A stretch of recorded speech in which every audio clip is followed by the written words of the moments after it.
Naranasan ng lalawigan ng Cebu ang bagsik ng Bagyong Tino habang na-rescue naman ang mga natrap na residente. May detalye si Jessie Atienza ng PTV Cebu.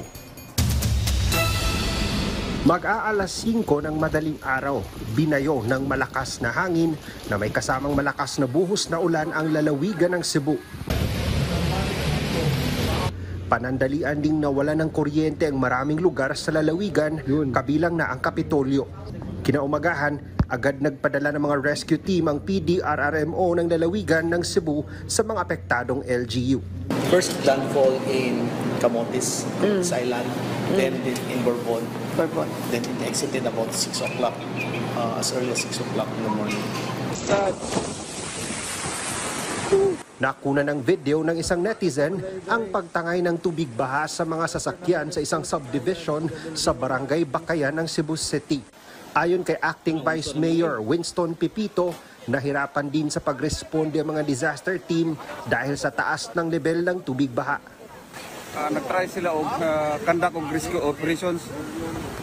Pero marag minimal kayo atong mabuhat tungod sa rescue kayo sa atong mga rescue personnel pod. Kay na jud naabot na sa second floor sa mga balay ang baha diri karon. Kasi possible na pod ang atong bridge diri na magyan kay nilapas na jud sa tulay. Bakas naman ang pinsala ng Bagyong Tino sa iba't ibang bahagi ng lungsod ng Cebu. Sa Danau City, nakunan din ng video ang pagragasa ng tubig baha na nilamo na ang ibabang bahagi ng kabahayan.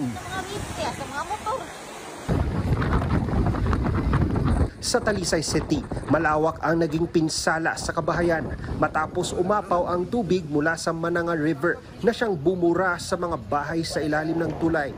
At kahit maputik na ang paligid, kanya-kanyang nagsalba naman ang kagamitan ng mga residente. Ang initial na mo gibuhat karon is nagkuha lang ni sa numbers as far as houses, people affected, and rescue operations, especially ang rescue hunon karon ang baba sa sapa. Baba sa sapa na pag high tide ni sumbalik ang tubig then isud in areas na dili usually masudlan og tubig. Sa evacuation center, dumagsa naman ang mga apektadong residente. Kabilang na ang estudyante na si Sheila May na dala lamang ang kanilang alagang pusa at kakaunting damit. First time po kasi namin maka-experience po ng ingani na sitwasyon niya.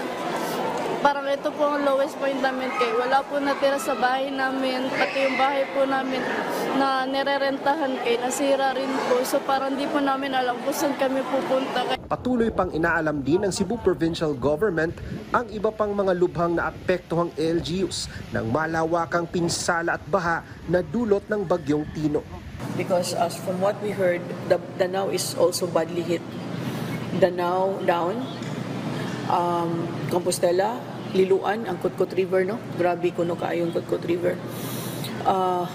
Consolacion also, Mandaue and Talisay. Ang atong mga within the city, no? Ang mga cities nato nga duol sa Cebu Central.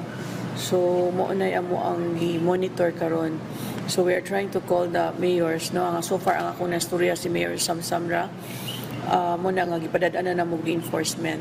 Sa ngayon, may 6 na naiulat na nasawi sa lalawigan ng Cebu. 5 riyan ay mula sa Danau City at 1 sa Mandaue City. May 2 katao rin ang naiulat na nasawi sa Talisay City, habang may 12 individual pa ang pinaghahanap sa Cebu City.